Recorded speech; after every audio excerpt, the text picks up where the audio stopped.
El 23 de octubre de 1520, Carlos I de Castilla fue coronado como soberano del Sacro Imperio Romano Germánico.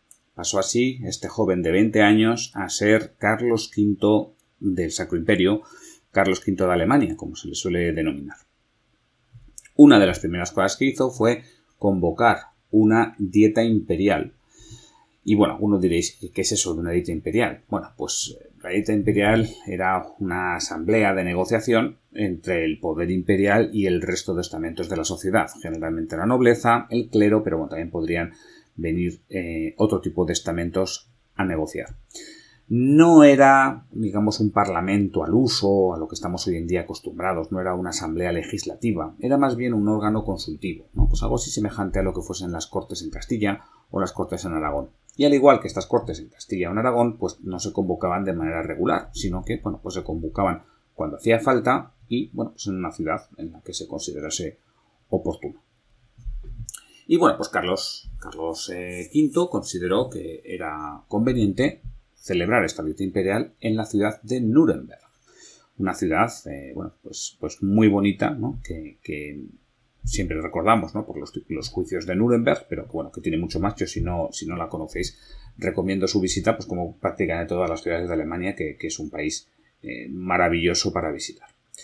Bueno, esta primera dieta imperial de Carlos I pues iba a ser muy importante, ya no solamente por ser la primera de Carlos V, sino sobre todo porque se iba a tratar un tema de vital importancia, que era qué se hacía con este tal Martín Lutero, que acaba de aparecer, que ha presentado unas tesis y que no sabemos muy bien qué hacer con él, ¿no? El Papa le acababa de excomulgar y, bueno, pues no se sabía muy bien, así que, bueno, pues entre otras cosas que tenían que debatir, iba a venir el propio Martín Lutero pues para explicar sus tesis y ellos esperaban que se retractasen de ellas y ya está, punto, asunto concluido, y esto de los protestantes pues nunca se hubiese dado o nunca hubiese tenido la importancia que tuvo.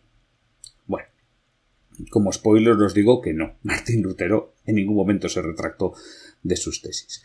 En cualquier caso, la ciudad de Nuremberg se engalanó para recibir esta dieta imperial. Lo que hizo fue, bueno, pues contratar a grandes artistas.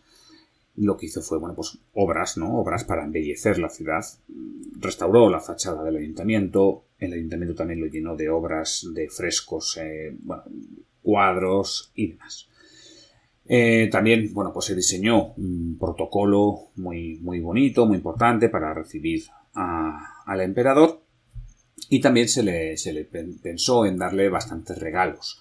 Entre estos regalos había una colección de 100 medallas de plata, 100 medallas de plata todas iguales, cada una con un peso de 200 gramos, o sea, son medallas enormes, para que nos hagamos una idea, es más grande que un cincuentín cada una de estas medallas.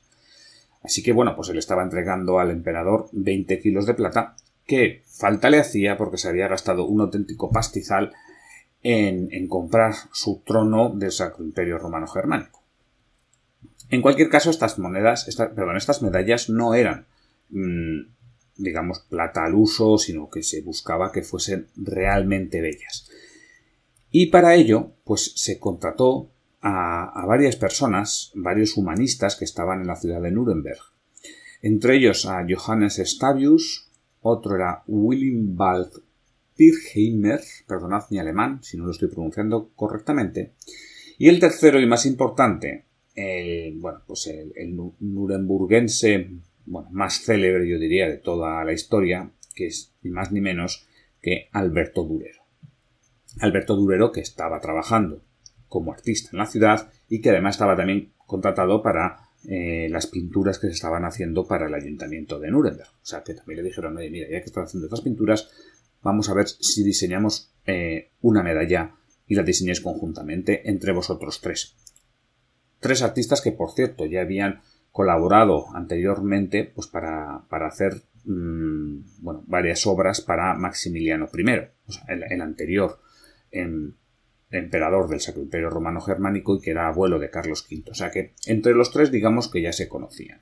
Y entonces diseñaron unas medallas que, bueno, pues que se te van los ojos, ¿no? Es una medalla bellísima donde las haya. El propio Alberto Durero diseñó los motivos principales.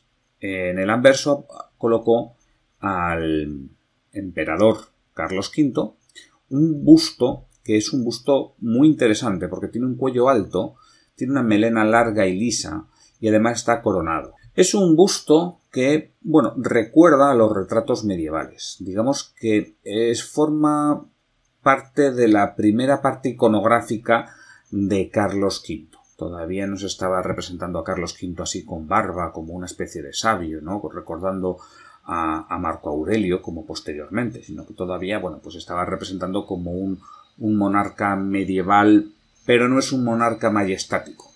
O sea, tiene unos rasgos claramente renacentistas. Además es una medalla que tiene muchísimo volumen, lo cual hace que este retrato sea bellísimo.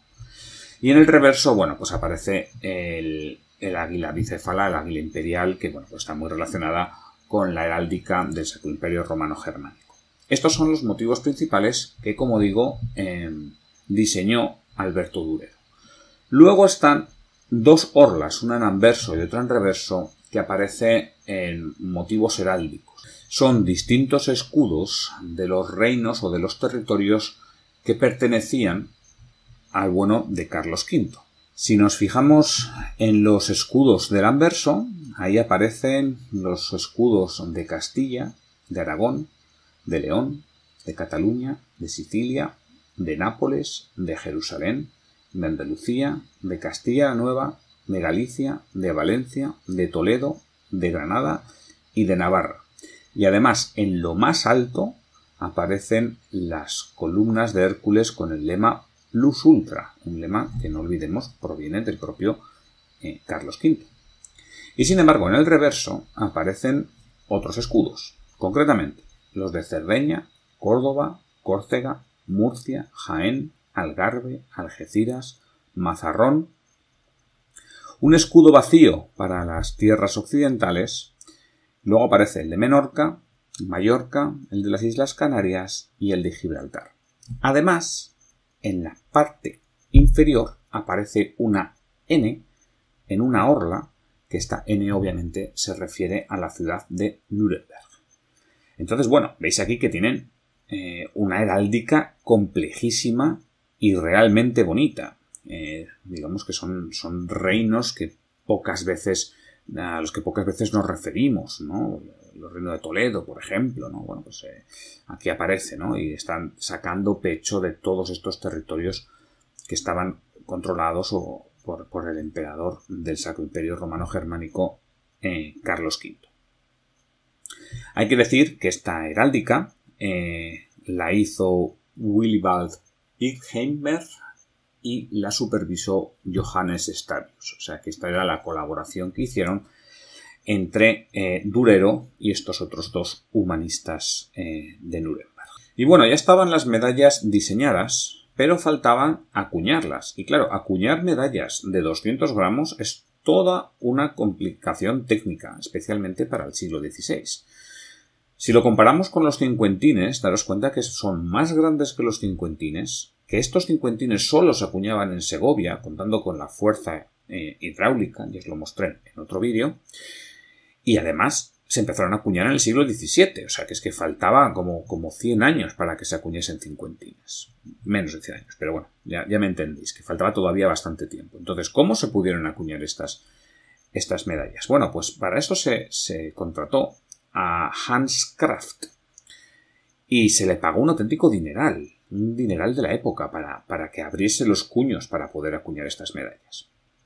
Se le pagaron 150 guldens por esto. O sea, para que nos hagamos una idea, a un abridor de cuños se le pagaba entre 2 y 5 guldens para abrir una pareja de cuños, para diseñar y para abrirla.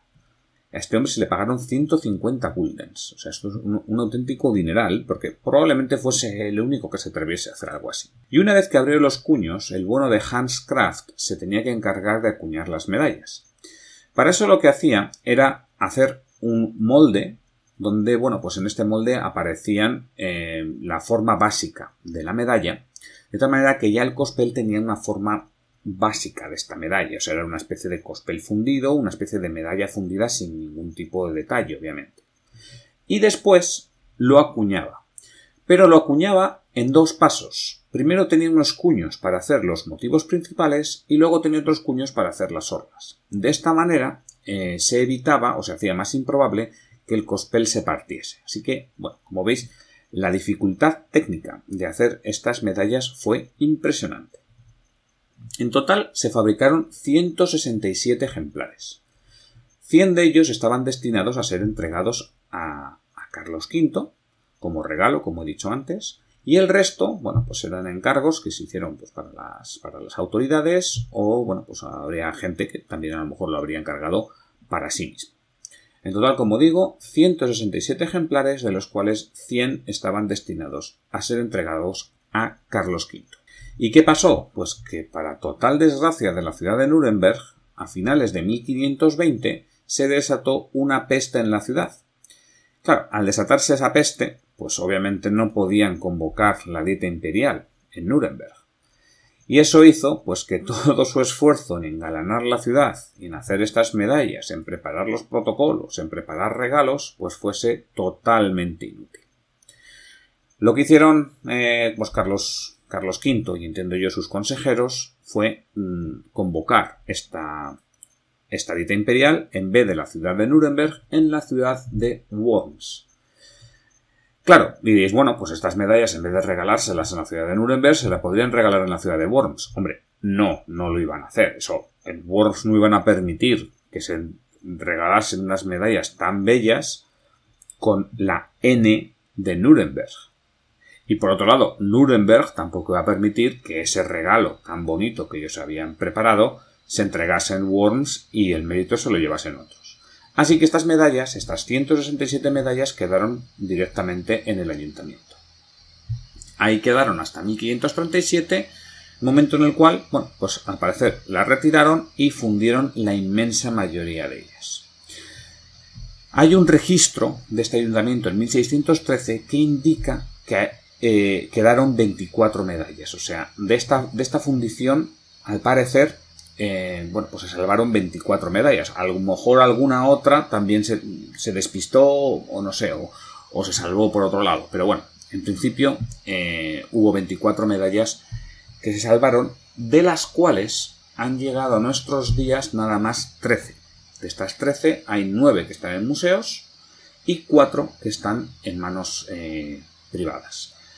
Bueno, en cuanto a museos, pues tenéis una en el Museo Arqueológico Nacional, tenéis otra en el Museo Naval de Madrid, y en cuanto a las de manos privadas, pues estamos hablando de una de las medallas más bellas de la historia, una medalla con muchísima trascendencia, y obviamente es una medalla muy cara, tan cara que la última que apareció en subasta, pues se remató ni más ni menos que por $325.000.